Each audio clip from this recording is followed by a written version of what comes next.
Dadabira nambokoda Mariam jabenya koda Abarsi ewane nufe Ifti ko sirrana fera Dadabira nambokoda Mariam jabenya koda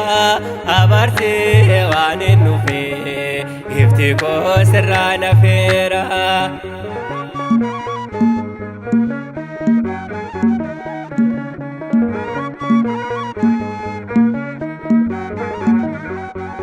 Kito Samuel hotel sati sogida ketet meyofta adunyan nafis mejate jirenye kanko anse wa amada Mariam adako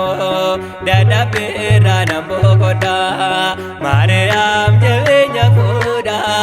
abarsi wane nufe ifti ko sirrana fera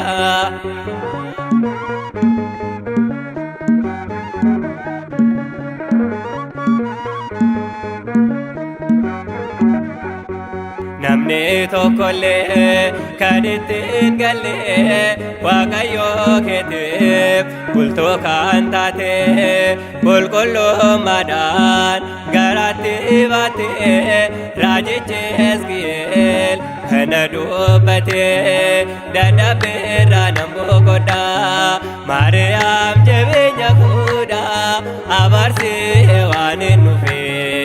ifti koo sirraa nafeera.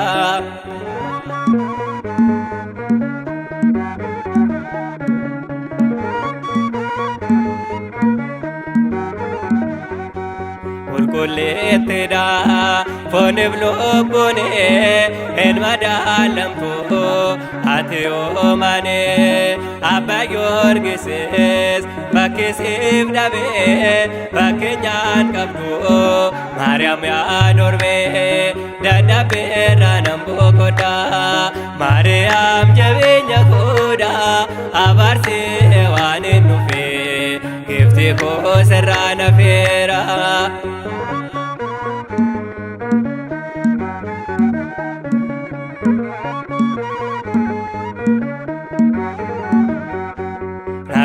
Doksobanan bushagola ko nadesobanan kokuchobuko namota giddut enyuna lala dorbe Maariyaame ati jaalala dadhabbiirraa nambokoda Maariyaam jabeenya koda abarsi waan hin nufe ifti koo sirraa nafeera.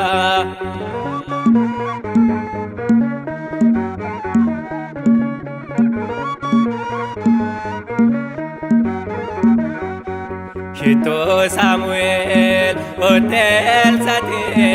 sogida ketet meyofta adunyan nafis mejate jirenye kanko anse wa amada Maariyaam adako dadhabbiirraa nambokoda Maariyaam jabeenya koda